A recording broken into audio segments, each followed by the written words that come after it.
Looking back, I mean, it was October of last year since either of you fought. Obviously, he beat Vasily Lomachenko to become undisputed. Looking back at that fight, were there certain things that jumped out at you that maybe you can exploit in your matchup? Yeah, well, Lomachenko, he threw 3.5 punches in the first 6 rounds. So there's a definite one right there. Throw more punches and fight.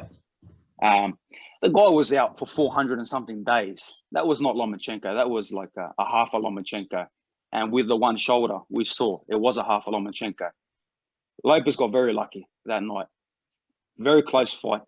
And, if Lomachenko pressed him a little bit earlier, we'd be talking about Lomachenko right now. But I saw a lot of holes in his past fights as well, the Nakatani fight. Even the Commey fight, there are holes there. Commey, made a mistake and he got caught. But he could have easily been on the receiving end of that right hand. But I got a great team. I've been in camp, for well over 2 months now here in America. And I've been preparing. Like I said, I've been preparing for this fight mentally for 2 years since I met him. Thank you. All right. Next up is Eduardo Solano. Hey guys, good day. Nice shirt, George. I'm pretty sure that's a shot to Teofimo Lopez, who was born in Brooklyn. The Lopez family state that you're going down in 3 rounds. How do you feel about the confidence that they're showing? Is this like something that adds extra motivation? Yeah, look, man, Brooklyn, because I'm more Brooklyn than this kid. He's not from Brooklyn. He's a fraud. He's from here. He's from Davie. He went to school here. He grew up here. All his friends are here. He boxed here. So I don't know where this Brooklyn fake personas come from, but everything about him is very fake. So I thought, you know what? I'm more Brooklyn than him, so I might as well rep Brooklyn as well. Whatever they're saying, 3 rounds, 4 rounds, whatever they're saying, they better hope it's 3 rounds because he's a 3-round fighter. When it comes after 3 rounds and I'm still there and I'm laughing at him and I'm coming forward, then he's in big trouble. He's going to be in very deep waters. And I look forward to drowning him and showcasing what I'm about. Whatever they're saying, whatever they're doing, that's not my problem. I'm focused on my game plan. I'm focused on what I'm doing. And I'm coming to win this fight. There's no doubt about it. All right. Next up is Michael Woods. Hey, George, Jerry, thanks for taking the question. I appreciate it. George, yeah, I detected a little snippet of a Brooklyn accent, I think. When you said something there, it sounded like you're from there. I'm actually in Park Slope, Brooklyn right now. So your shirt, I did see it and I did note that. So thanks for the explanation on that one. George, I'm interested and curious on this. You seem to have an extra edge for this one. I know we're trying to promote the fight and such, but you do seem to have an extra edge. Will there be any danger of fighting, angry, too passionate, too fired up to hurt this guy? Is that something you've talked about with your trainer? Like I said, we got a great game plan. I'm cool, calm, collected. When I fight, it's tunnel vision. And whatever raw emotion comes, leading up, I come into that ring with no emotion. I'm ready to win this fight. We've got a great game plan. We've got a great team. And, that really has been no stone unturned. Like I said, I'm ready to fight right now. I've been ready to fight since we had the press conference when he wanted to do it the day after. No, let's do it. We'll do it right now. That's why when he stood up, I was ready to stand up and go right then. He's lucky I was holding that mic in my hand because I'll tell you, I was about to let loose a nice right hand. And I'm excited. I'm excited for this fight, and I know what I'm going to do.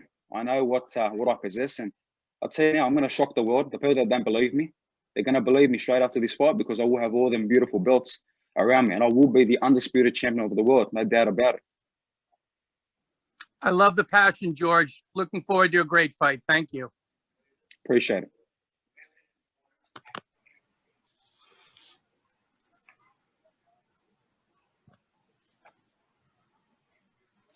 Hey there, George. Appreciate you making some time. No problem. I was just curious because I'd noticed the tweet you had a bit earlier on. It was like just shy of a couple weeks ago there. It said 8 years ago today, made my professional debut, and just being in close proximity to this bid to become undisputed champion of the world. I'm wondering how much meaning that has for you personally, just with this title bid being in such close proximity to beginning your fighting journey. Look, it's been a hell of a journey. 8 years ago, I made my professional debut in a small local club in Sydney with a handful of people. But I've grown on my way. I've made all my way through. I've taken a lot of risks to get to where I am today. This has been no easy road. From going as a Manny Pacquiao sparring partner in the Philippines to going to the US and sparring former champions and world champions and guys that, are hard-ass veterans, and creating my name. All of a sudden, my opportunity comes to get a little bit more noticed in the US market, and former champions back to back. That's no easy thing to do. To go and fight a former champion with a wealth of experience in their backyard, and I did it. And not only did I do it well, they might have gave us split decisions, but I outboxed these guys. I picked these guys apart, and I showcased a lot about myself. And I've gone to so many different levels since them fights. We're so close now. This has been a hard road, and I'm putting every bit of myself, in the gym to win this fight. I'm all in. Every bit of me that I have, and I'm coming to win this fight. Awesome. Appreciate the insights, man. Thank you.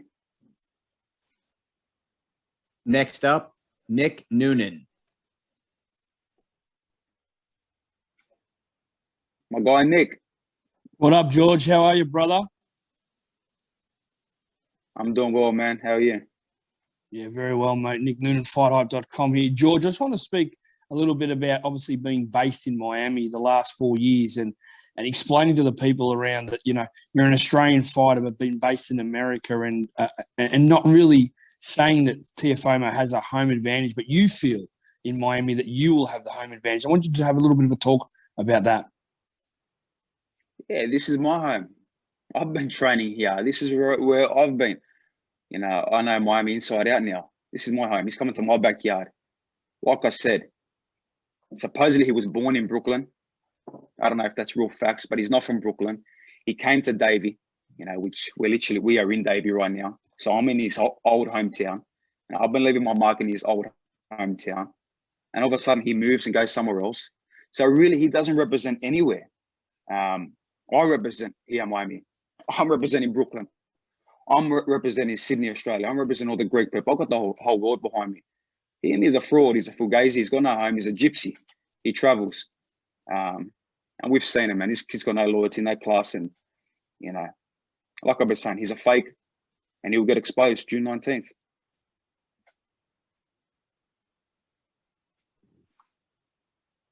All right, next up is Cynthia Conte, Ring TV. Hi, George. Yeah, the other day we did speak with Teofimo, and can you talk about, he said that in this fight, you are going to be leaving on a stretcher. Has there been any animosity? Did something happen between you two for you guys to hate each other this much? Can you talk about that, please? Look, he can say whatever he wants. But that's the voice of a scared little boy. The guy's a kid. He's not a man. And whatever. He wants to say that, all right, I'll go one better. I'm going to put him in a body bag. I'm coming to fight. I'm not Lomachenko. I'm not Nakatani. I'm not Komi. For some reason, I'm afraid of you. I don't fear you one bit. And he saw that firsthand in the press conference. He saw that the day after at the Jake Paul Ben Askren fight when we went head to head. I'm in his head. I've been in his mind for a very long time. And, he's got what I want. Whatever animosity he has for myself, no problem. He can have it. But I am coming to take all his belts, and I'm so fired up for this fight. I'm in great condition. I'm ready to fight right now. And he's got what I want. He's got them belts. I'm ready to take them off him. All right, best of luck to you. Appreciate it. All right, next up, Jeremy Herregis. Hey, George. So kind of following up on that, calling him a fugazi, if you can kind of elaborate on that and kind of, you also mentioned the fight against Comey. Do you think that he's benefited from his power, that his power has bailed him out? Is that kind of what you're seeing, or what is it that you're seeing? He's a fugazi. You know what a fugazi is? It's a fraud. Oh, yeah. It's a fake. It's a fake. It's a fake persona. You know, the guy contradicts himself all the time. He says one thing for the cameras, wants to be the good boy, then all of a sudden he says another thing. He done the same thing about Manny Pacquiao when he got asked about Pacquiao. Oh, the guy is he's not real. I can't believe he's going to fight Spence. But 2 months ago, he was writing him off and saying, "Oh, who's Pacquiao? Kambosos sparring Manny? You know, big deal. We'll bash Manny Pacquiao." So he's a fraud. He's a fake. What you see with me is real. What you get is real. The way I talk to the person next to me is the way I'm going to talk to the media. Is the way I present myself in the ring. There's no bullshit with me. But with him, there's always these different characters, what you're going to get. So I just see him as a fake. And, you know, I mean, like we saw, I'm going to benefit from a lot of his performance. I've seen the mistakes. You know, the Nakatani fight, so many holes. And we talk about the power. Power against two. All right, he caught Comey with a good shot. But what power did he really show in the Lomachenko fight? What power did he show in the Nakatani fight? And yeah, he's showing power against C-level guys. It's a whole different breed. Hit me with your best shot. Let's see what happens. But when I come back on your ass, then we'll see how you feel. Thank you for the clarification and best of luck. No problem. Thank you. All right, next up, Michael Woods. George, a follow-up to what Jeremy just hit on there a little bit. Before we started the call, I think we heard a snippet of conversation, and you were saying to someone else, yeah, no, I'm interested in putting this guy in a body bag, I think you said.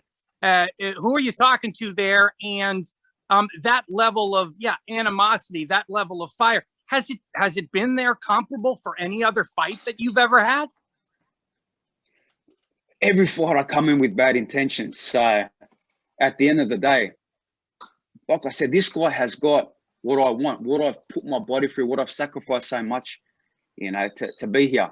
You got to remember, I've been in the US already for over 2 months. I've been away from my 2 kids, from my pregnant wife. So when he talks about stretches and talks about all this fake bullshit, then, okay, I'm coming to fight. I'm a warrior. There's no quitting me. But we have seen this kid quit. We have seen him in sparring sessions, been put down multiple times. I've got a lot of footage, which I might expose today. I might show some footage of him getting dropped again, which no one has ever seen. So he's a quitter. Once a quitter, always a quitter. And you saw it against that kid where he put him on his ass. They came back again, then he quit again. So if you've got that quit already inside you, it's gonna show. It's gonna show again. When the time gets tough and the going gets tough, it will come out again. And June 19th, he's gonna feel it. George, you're getting me fired up for this damn fight. Thank you. I'm fired up right now. I'm ready to fight.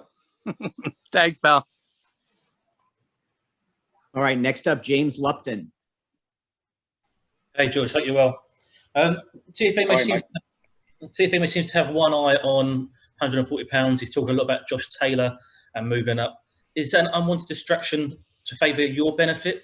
And also, is there any worries from your end that he may miss weight?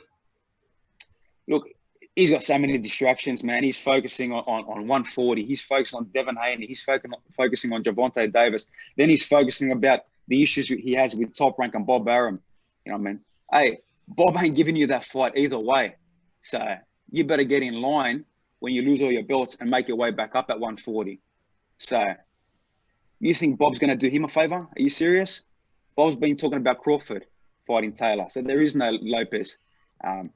Let him focus on whatever he wants. You know, he's got many distractions. I'm only focused on one guy, on one kid. And that's my focus. If he misses weight, then that's his problem. I'm on weight. I'm ready. I'm in perfect condition. And I'm eating well. And I feel great. You saw that photo I put out a couple of days ago. I'm a lean, mean fighting machine. You know, he's got a lot of weight to lose still. And make the weight or not, I'm fighting for them belts. That's all I care about.